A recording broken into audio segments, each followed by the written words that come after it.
Okay, class, so we're going to do part B here, and we're going to sort of pick up a little bit where we left off last time. And so we're going to start by looking at X chromosome inactivation.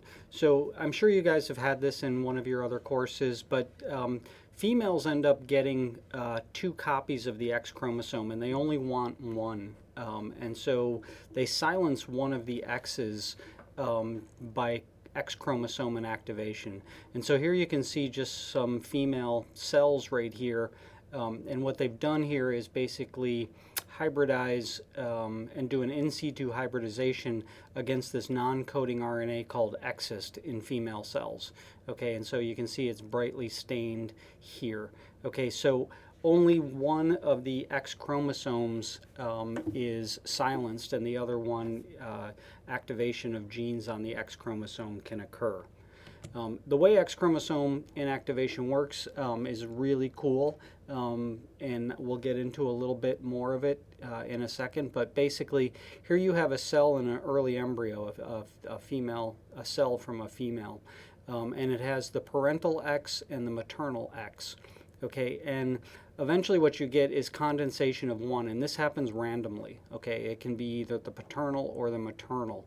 And as a matter of fact, in females, oftentimes different cell types will have both, or different tissue will have some that are maternally silenced or paternally silenced X chromosomes. And once this has sort of happened sort of early on in development, there's basically direct inheritance of that pattern. Okay, so in this cell will give rise to always silenced paternal X chromosome, and this cell will always give rise to silenced maternal X chromosome.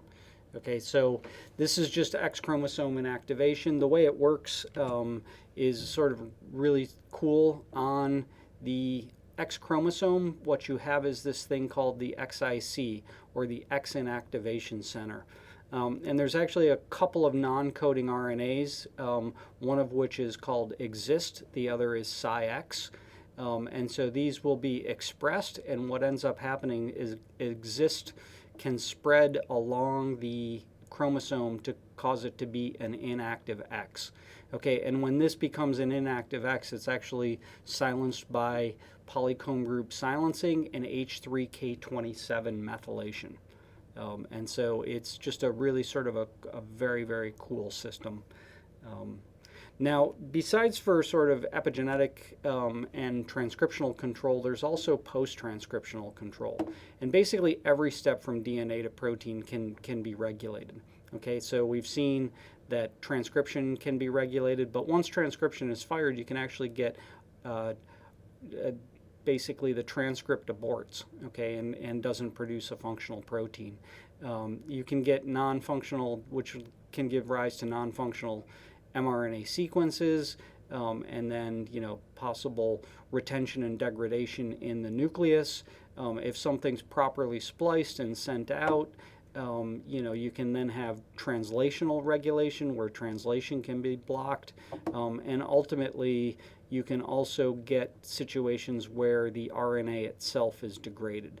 So there's just a whole bunch of different mechanisms of post-transcriptional control, and we're going to look at a whole bunch of them in a second. Sort of a great example is the riboswitch. Okay, so here you'll have RNA polymerase, and this is basically involved in expressing genes involved in purine biosynthesis, and if there's not enough guanine around, the synthesis for purine, genes for purine biosynthesis will actually be expressed.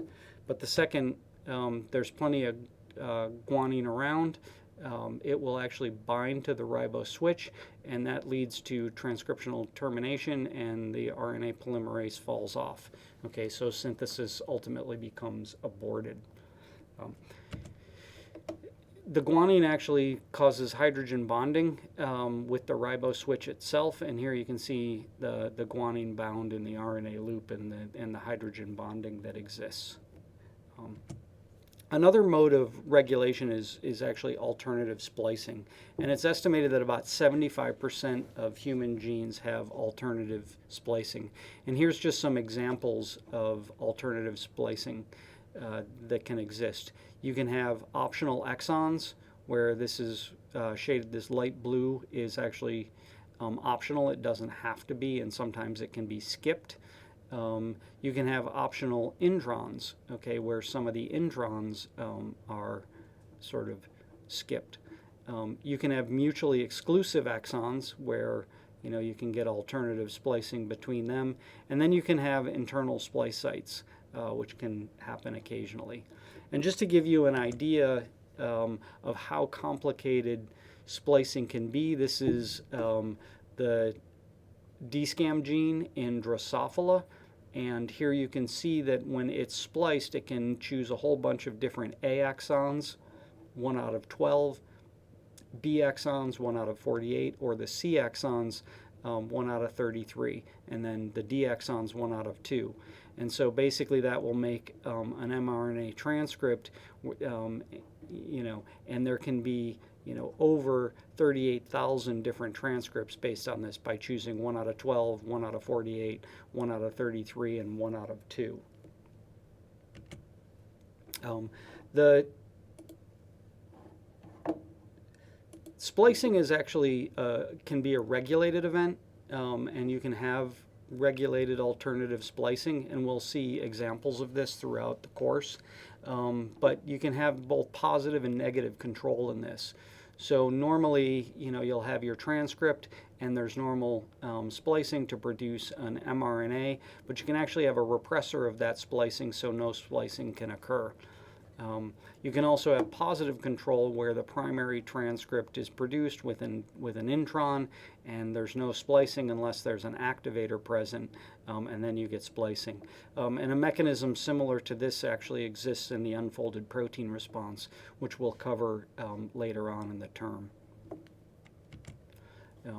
But splicing is actually used for sex determination in Drosophila. So the way that works is you have basically an X chromosome to autosome set, and that produces a ratio, and then depending on the ratio, you'll get production of the sex lethal gene product, the TRA gene, and then the double sex gene, and that helps determine whether or not the fly is a male or a female.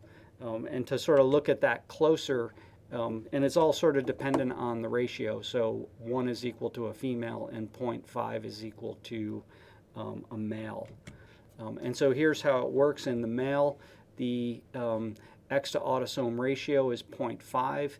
Okay, and so you have sort of a regulated 3' splice site here, which, because it's the male, it's actually not spliced, and it produces a non-functional protein, so sex lethal is not made. And then there's another transformer gene, which also has regulated 3' splicing, and in a male it's not produced.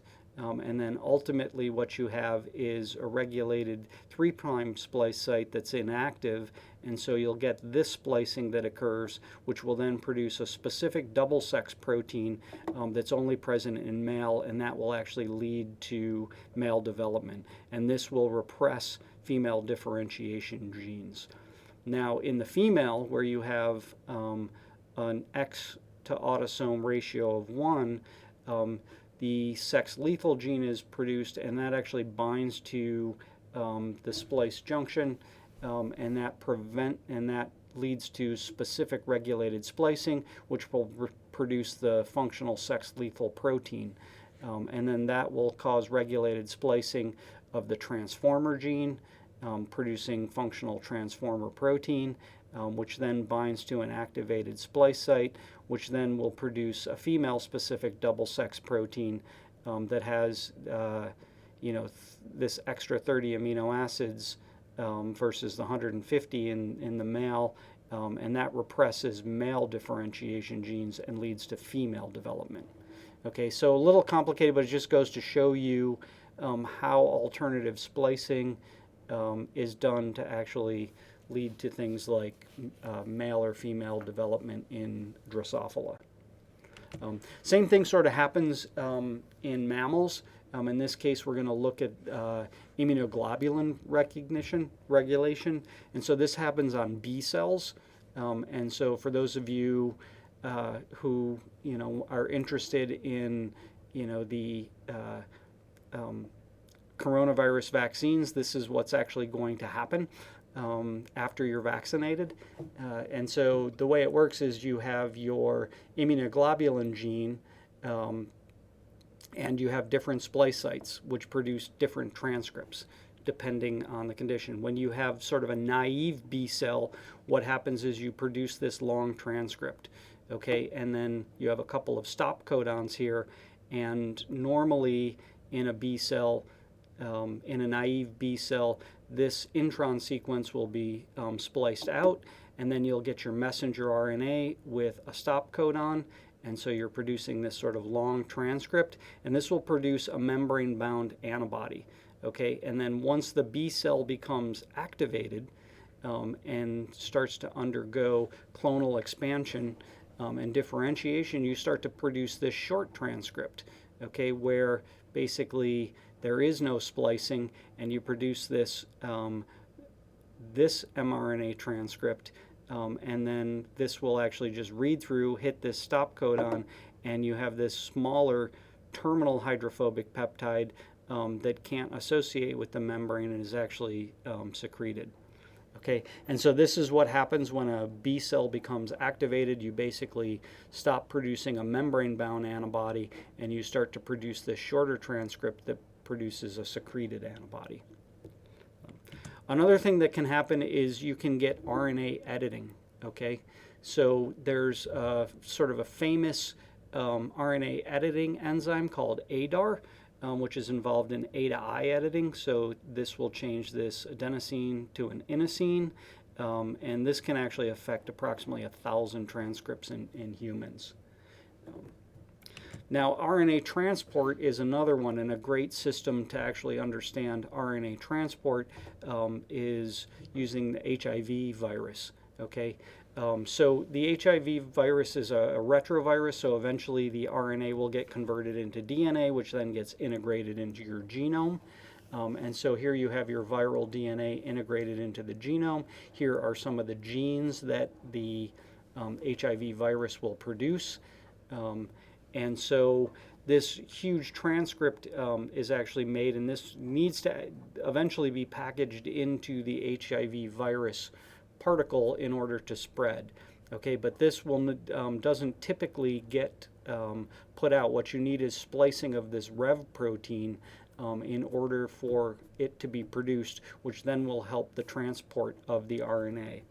Okay, and here's how that works. You have your integrated viral DNA, which is producing unspliced mRNAs, and then you'll get regulated splicing of specific genes, specifically Rev, and then once Rev is translated, it enters back into the nucleus, and it'll bind a Rev recognition sequence, and then that actually will then lead to, this will associate with sort of the nuclear export machinery, which can then bring it out through the nuclear pore, and then you'll have your full-length viral RNA, which then can be packaged into a viron, or the virus particle, and then it can get secreted and then put into other cells to increase infectivity.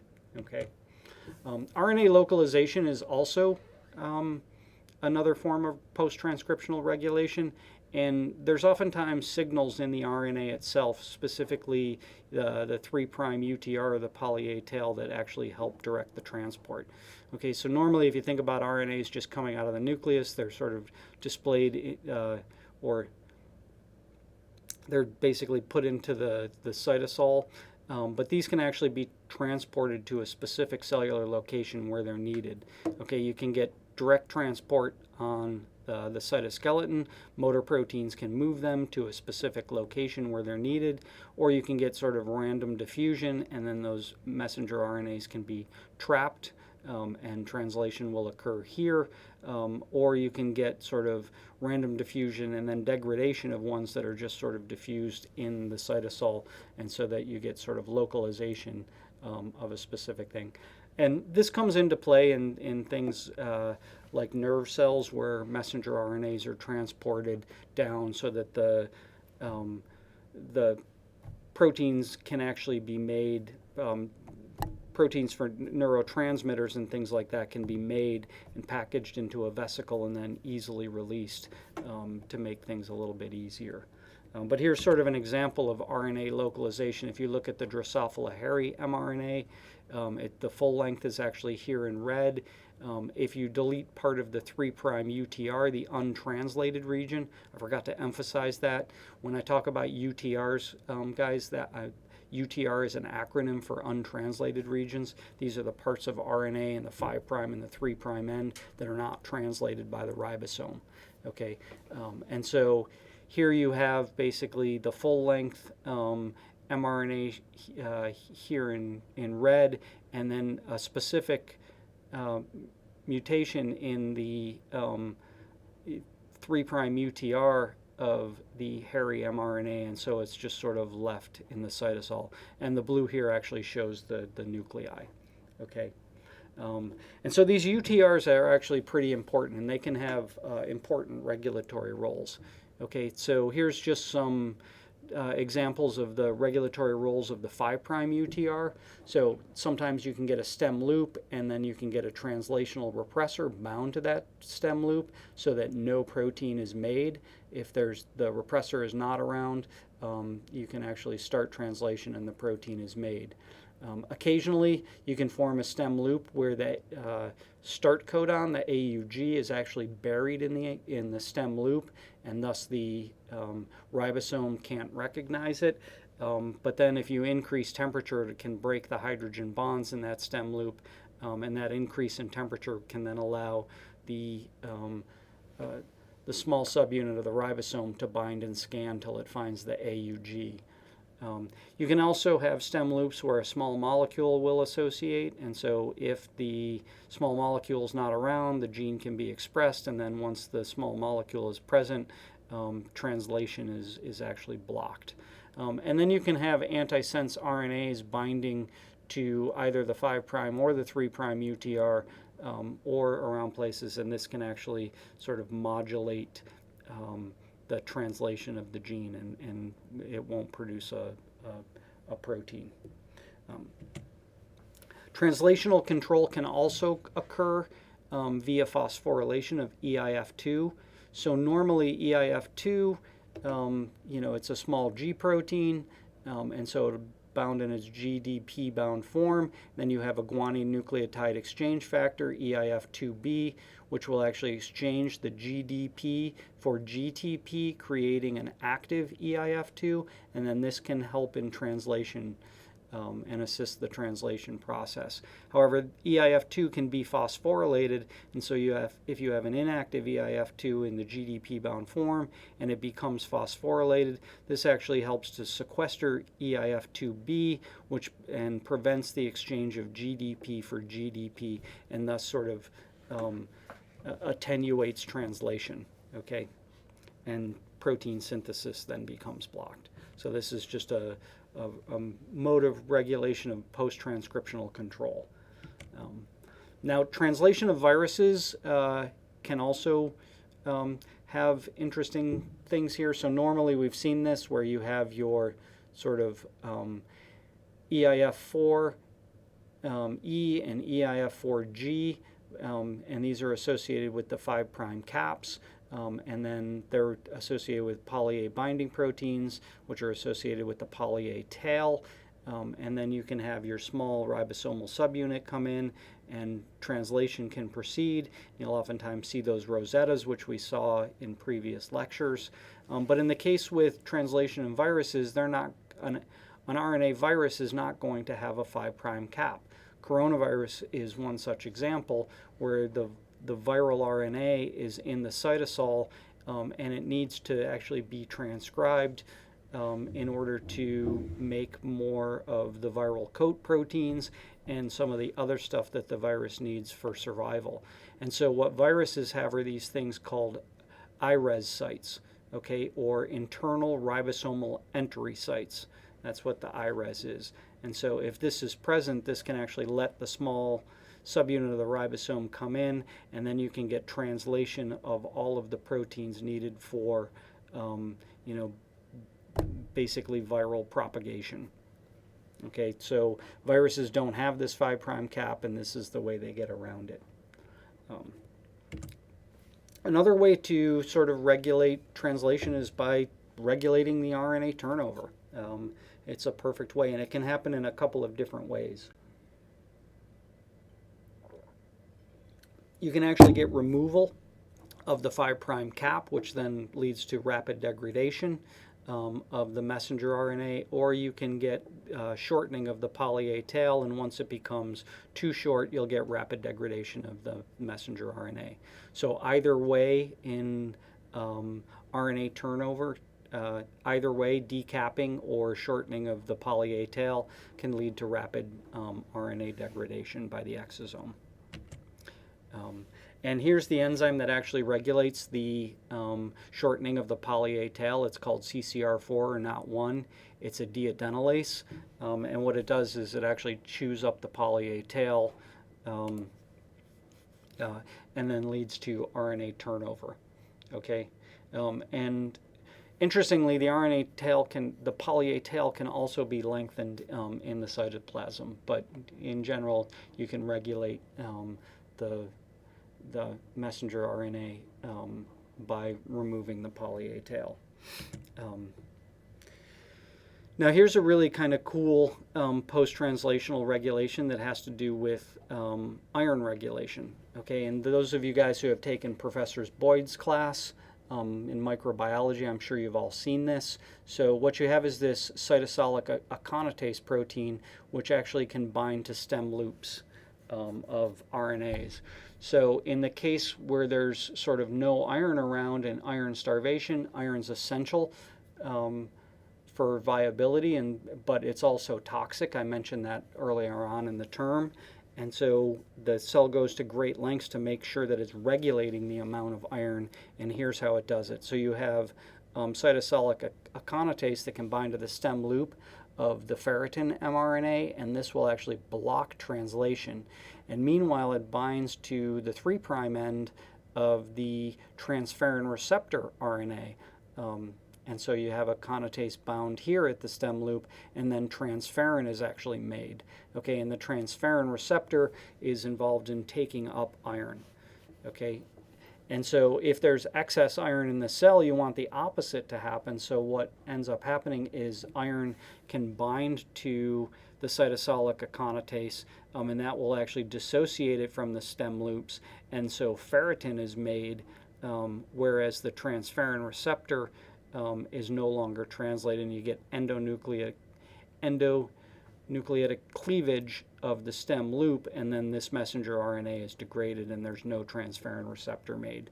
So just an excellent example of post-transcriptional regulation when it comes to iron. There's also these things called microRNAs, okay? And the way microRNAs work, they actually affect translation.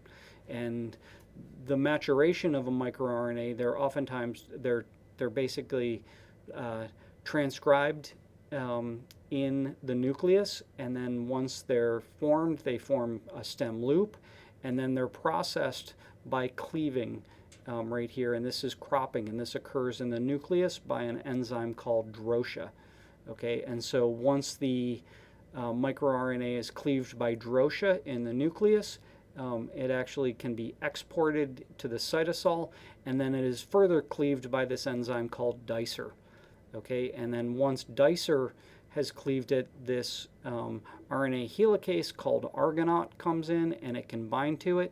And so what happens then, you have your microRNA, which can then sort of complementary base pair with a messenger RNA, and if there's extensive match, what you'll get is slicing, and the messenger RNA is sliced, and then that's followed by rapid degradation of the mRNA, and the RNA-induced silencing complex is actually released.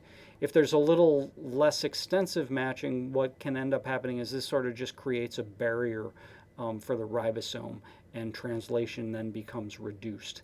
Okay, and the location where this is all happening are these things called P bodies in the cell, and we'll see what they look like. And so this is just one of those things that I really want you guys to know the process of microRNAs and how they function. It's very, very important aspect of cell biology. And here's just the structure of Argonaut with a microRNA associated with the messenger RNA here. And once again, this is part of the RISC complex, the RNA-induced silencing complex. And these are localized to these things in the cell called P-bodies, and here they're stained. So you can see here in green, there is this decapping enzyme called DCP1, so that's going to remove the 5' cap on a messenger. And if you also stain with dicer or Argonaut here, stained in red, you can see there's plenty of overlap between them. So these are just areas where the RNA turnover is occurring. You can also have RNAi and siRNAs. So in the event, and this can be used in two processes, so post-transcriptional gene silencing and transcriptional gene silencing. Okay, and these are important for, especially for the graduate students to know. But the undergrads, you should know this as well. And so the way RNAi and siRNAs work is you can have a double-stranded RNA, and they will actually get cleaved up oftentimes by dicer, but they can also be cleaved by the exosome, and then you'll produce these siRNAs. And siRNAs are small interfering RNAs. And these can basically function like microRNAs and get loaded onto the RISC complex by Argonaut and other things, and then they can basically lead to messenger RNA turnover. But they can also, and that's post-transcriptional gene silencing. Okay, so if you go back to the microRNA slide and look at and shown the pathways there, you'll see how that works. But the siRNAs can also be involved in transcriptional gene silencing.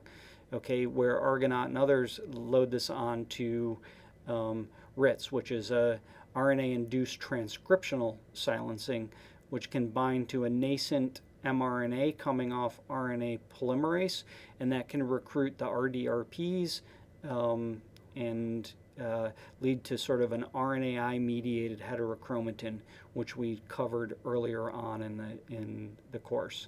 Okay, and so this is another area where I want you guys to know, and especially how this can lead to RNAi-mediated heterochromatin or siRNA-mediated heterochromatin.